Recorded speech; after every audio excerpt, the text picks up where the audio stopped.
Hello students, I hope all of you are well. Have you noticed any organisms in your surroundings?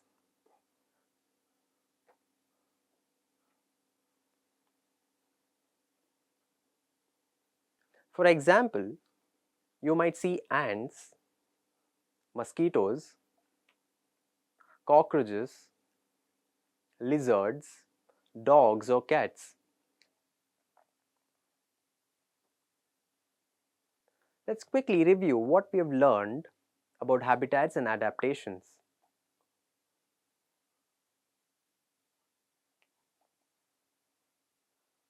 A habitat is a home or environment where an animal or plant lives.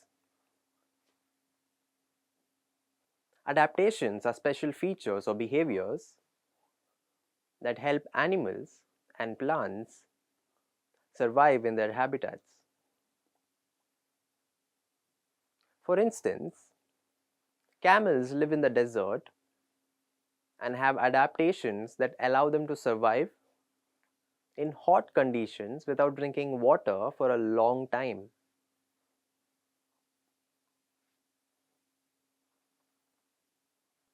Fish live in water and cannot survive without it.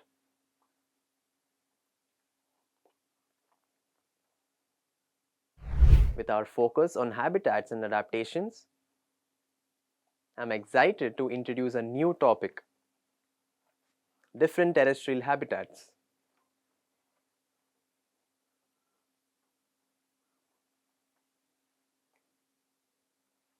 This is part of our 6th class science lesson, the living organisms, characteristics and habitats.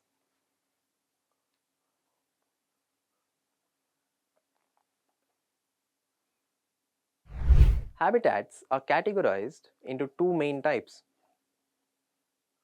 terrestrial and aquatic.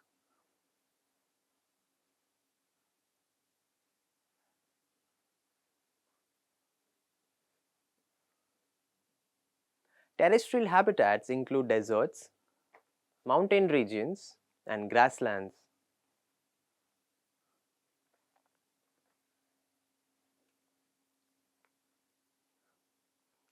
A big tree can also be considered a terrestrial habitat, providing a home for many organisms.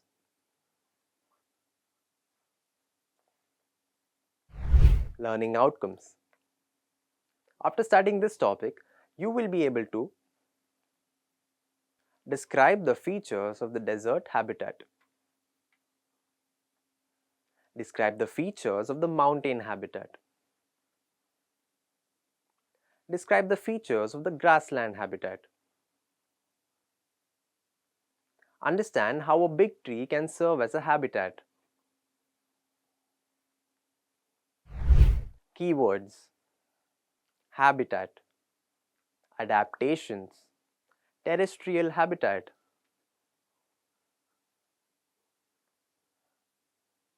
Desert, mountains, grasslands, transpiration, prey, predators. Let's see the concept map on terrestrial habitats.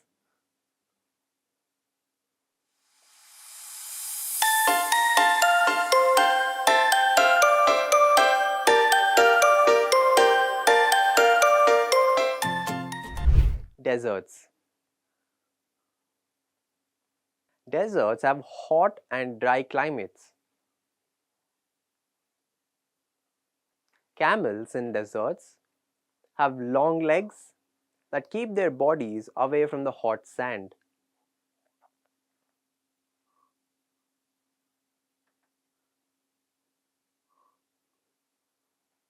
They produce only a small amount of urine. Their droppings are dry and they don't sweat much. Because they lose very little water, camels can go for many days without drinking.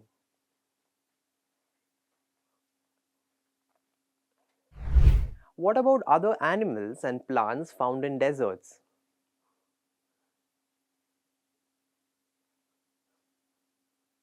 Do they have similar adaptations? Desert animals like rats and snakes don't have long legs like camels.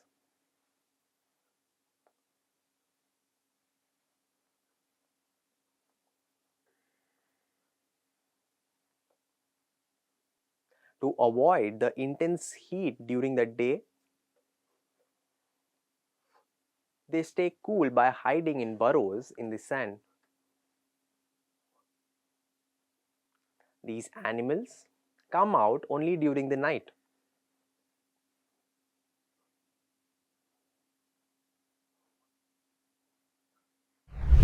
Desert plants lose very little water. Their leaves are either very small, absent, or modified into spines to reduce water loss. For example, in cacti, the leaf-like parts are stems.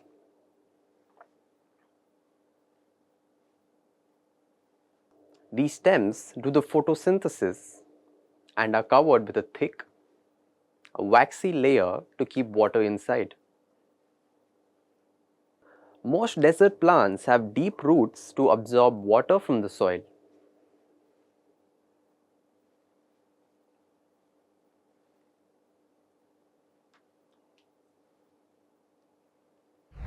Mountain regions.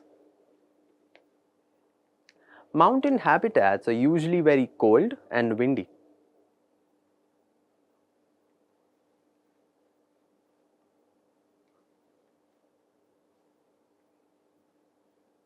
In winter, there may be snowfall. Despite the harsh conditions, a wide variety of plants and animals live in these mountain regions. How are trees on mountains adapted to their environment? Mountain trees are often cone-shaped with sloping branches.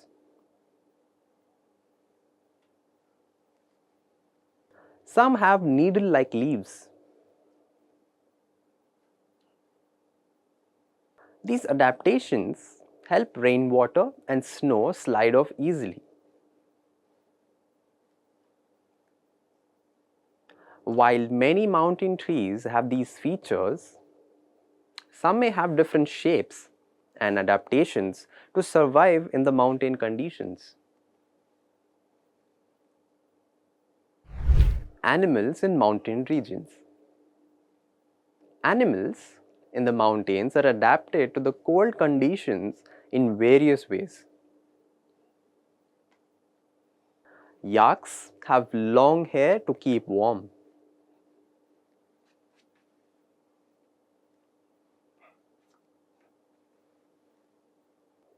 Snow leopards have thick fur on their body, including their feet, to protect them from the cold snow. Mountain goats have strong hooves to climb and run on rocky slopes.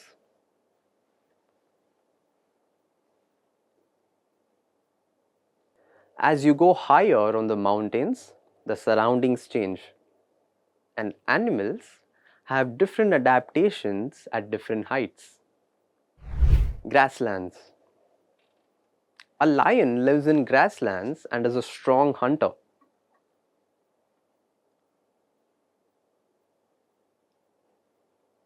It has a light brown color that helps it blend in with the dry grass while hunting for prey like deer.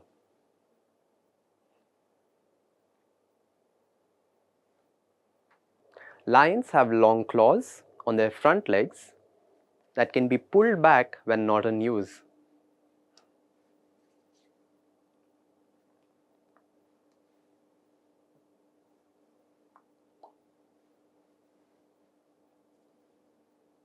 Their eyes are positioned in front of their face, which helps them judge the location on their prey accurately. Prey is a small animal eaten by predators like lions. Lions are predators that hunt animals like deer. Deer live in forests and grasslands. They have strong teeth for chewing tough plants.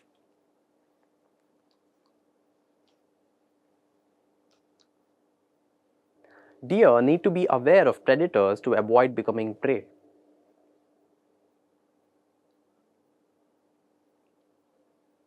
They have long ears to hear predators and eyes on the sides of their heads to spot danger from all directions.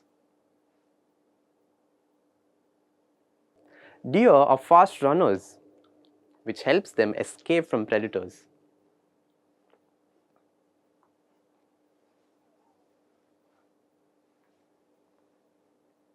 Various features of lions, deer, and other animals and plants help them survive in their habitats.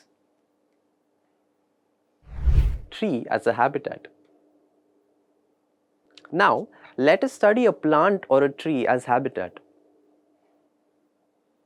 Many organisms live on trees, including birds, monkeys, squirrels, snakes, ants, spiders, caterpillars, moths, bees, wasps, small plants, mosses, mosquito, etc. Different types of trees support various animals. For example, you might see green, velvety growth on tree bark during the rainy season, which are small plants, while birds and squirrels might move from tree to tree. The tree remains their habitat.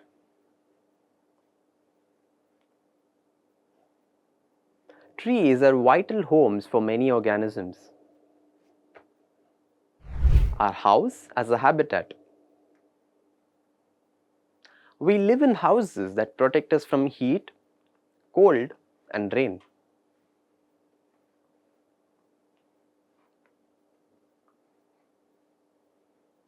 Our homes also provide shelter for pets like animals and birds.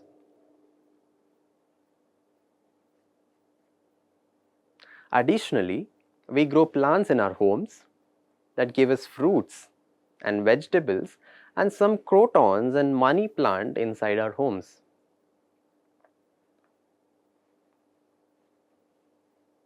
We domesticate animals and plants for our needs and food, making our house a habitat as well.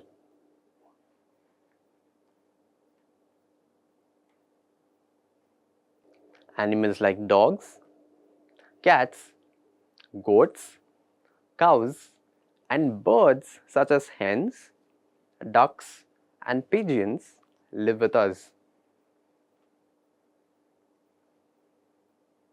It's important to care for our pets properly.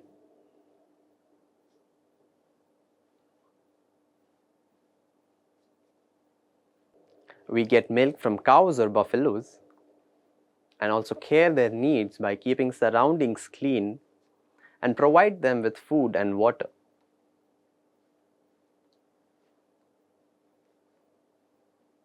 Showing concern for animals helps them become affectionate towards us.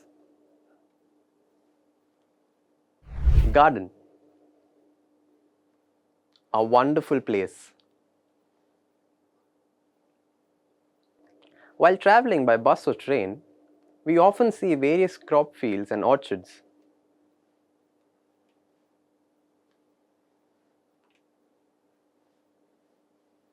Farmers grow fruit trees like mango, guava, sapota, banana, lemon, and citrus in villages.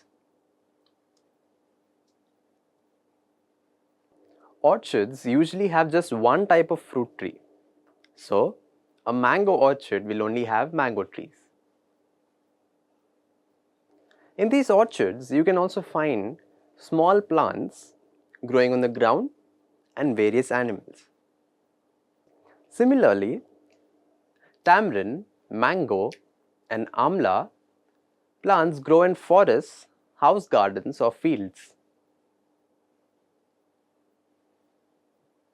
Other examples include papaya, pineapple, pomegranate, custard apple, and chili, etc. Plants and animals that live in different land environments, such as trees, houses, fields, and forests, are part of terrestrial habitats. All such land-based habitats are known collectively as terrestrial habitats.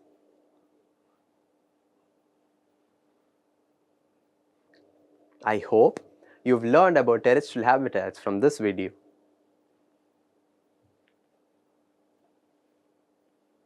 In the next video, we'll explore aquatic habitats. Until then, stay tuned.